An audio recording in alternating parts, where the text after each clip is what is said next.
ഈശോയിൽ പ്രിയപ്പെട്ട സഹോദരി സഹോദരന്മാരെ, ഈ പ്രഭാതത്തിൽ കർത്താവ് നമുക്ക് വചനം നൽകുകയാണ്. നിങ്ങൾ കർത്താവിനോട് പറയുന്ന ഇപ്രകാരമാണ്: നീതി നടത്തി തരണമേ കർത്താവേ, എനിക്ക് നീതി നടത്തി തരണം കർത്താവെ. ഞാൻ വിളിച്ചപേക്ഷിക്കുകയാണ് കർത്താവിനെ, എൻ്റെ അപേക്ഷ നിരസിക്കരുത്. സംഗീത പുസ്തകം 4-ാം അധ്യായം 1-ാമത്തെ തിരുലിഖിതം: എനിക്ക് നീതി നടത്തി തരണമേ ദൈവമേ, ഞാൻ വിളിച്ചപേക്ഷിക്കുമ്പോൾ എനിക്ക് ഉത്തരമരണമേ. ഞെരുക്കത്തിൽ എനിക്ക് അങ്ങ് അഭയമരുളി, കാരുണ്യപൂർവ്വം എൻ്റെ പ്രാർത്ഥന കേൾക്കണമേ. അപ്പോൾ ഞെരുക്കത്തിൽ, വേദനയിൽ, സങ്കടത്തിൽ എല്ലാം കർത്താവ് നമ്മളെ സഹായിക്കും.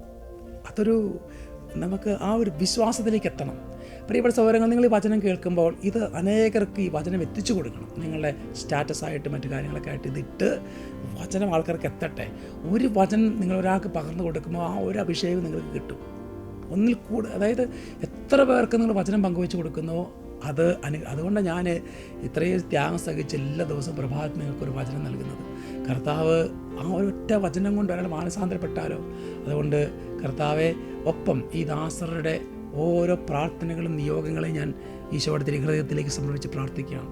അത് കർത്താവ് അവർക്ക് സാധിച്ചു കൊടുക്കണം. കർത്താവിന് അസാധ്യമായി ഒന്നുമില്ല. നിമിഷ നേരം കൊണ്ട് എല്ലാ കാര്യങ്ങളും അവിടുന്ന് ചെയ്യാൻ പറ്റും. ഈശോയെ ഇവരെ അനുഗ്രഹിക്കണമേ. നമ്മുടെ കർത്താവായ ഈശോ മിശിഹായുടെ കൃപയും പിതാവായ ദൈവത്തിൻ്റെ സ്നേഹവും പരിശുദ്ധാത്മാവിന്റെ സഹവാസവും നിങ്ങളെല്ലാവരും കൂടെ ഉണ്ടായിരിക്കട്ടെ, ഇപ്പോഴും എപ്പോഴും എന്നേക്കും. ആമേൻ.